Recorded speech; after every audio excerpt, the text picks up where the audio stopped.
على رسوله الكريم اما بعد اعتکاف شروع دی او د اعتکاف متعلق ډیر مسائل مخې ته راځي. نن موږ د معتکفینو د پاره د غسل او د احدث بعضې اهم مسائل بیانو. کم سړی چې اعتکاف کوي د هغه د پاره د جمعې غسل دا جایز نه دی، دی به د جمعې د غسل د پاره نه وځي او که ووتو نو اعتکاف به یې فاسدي. یا د یو سړي عادت دی دی روزانه غسل کوي، بغیر د غسل نه ګزاره نه کیږي، د دې سړي دپاره هم د خپل جومات خانې نه د جومات د حدود نه وتل دا ښه نه دي، که ووتو اعتکاف به یې فاسدي. البته یو صورت پکې شته چې دی د قضای حاجت دپاره اوسرخانې ته لاړو، هلته اوبه موجود وي، ده چاته ویلي نو په خپل هر څه موجود دی، غسل یې وکړو نو بیا پروا نشته. دا دې ته ضمني غسل وایي، دا تابع دی، دا اصل نه دی، خو اصلا د دې شي دپاره وتل دا اعتکاف فاسد دی. غسل جنابت دی، د بېلمازۍ غسل دته راغی نو د هغې دپاره وتل، که اوبه لري نو اوبه راوړل، که څه کپړه ګنده شوي او د هغې ګندګۍ ختمول لازمي هغه ختمول، که یخې اوبه نقصان رسوي ګرمې اوبه ګرمول، دا ټول بیا د جنابت په غسل کې بیا جایز دي. بیا دا ټول اعضاء د شرعي عذرونه دي، بیا شریعت ته نه منع کوي.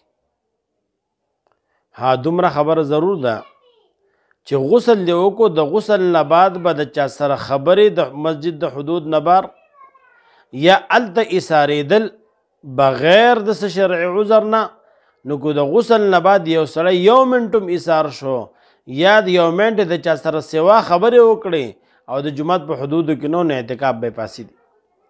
چې څنګه غسل وکړي فوراً به د خپل اعتکاف خانې د جومات ته راځي، ایسارېږي به نه، که ایسار شي نو غسل به یې فاسد.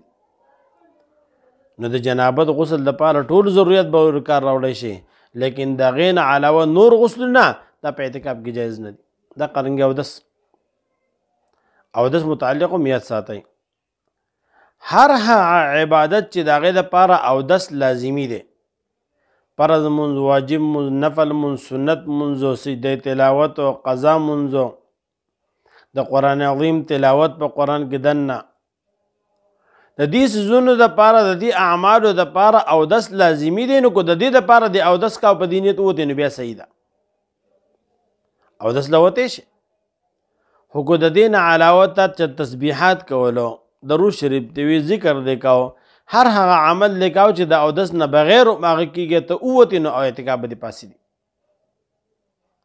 یا یو سړي اودس دی، وضو علی الوضو چې کوم مستحب دی د اودس د پاسه اودس کولو، د اودس دی بیا د اودس له ووتو نو اعتکاف به یې فاسد دي، نه وځي.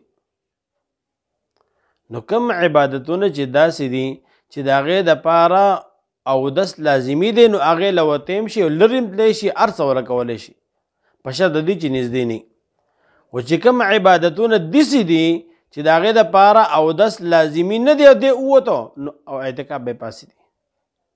د دې وجې نه د اودس په مسایلو کې، د غسل په مسایلو کې، د جومات نه بار په وخت تېرولو د اعتکاف په حالت کې دی کې انتهایي احتیاط پکار دی. هسې نه چې موږ به دې ګمان وي چې یاره موږ اعتکاف ته ناست یو، خپل اعتکاف هم فاسد کړی. د سنت اعتکاف دی چې کله د شروع کو بیا لازما نفل به شروع پتا باندې لازم دی، بیا به قضا کوي. او که د چا نه اعتکاف فاسد شو په دې صورتونو کې، بیا دله پکار دا ده چې په دغه خپل اعتکاف کې دننه د یو ورځ او د یوې شپې قضا نیت وکړي، قضا وکړي دپاره دې چې نه غاړه خلاصه شي. ځینې که دی په دې تمه چې اعتکاف مې فاسد نه دی، اعتکاف یې فاسد کړی مې، بیا قضا هم نه کړی، الټه به ګناهګار پاتې شي. نو د غسل متعلق او د اودس متعلق دا چند گزارشاتو چې دا وی الله پاک د عمل کول توفیق نصیب کړي.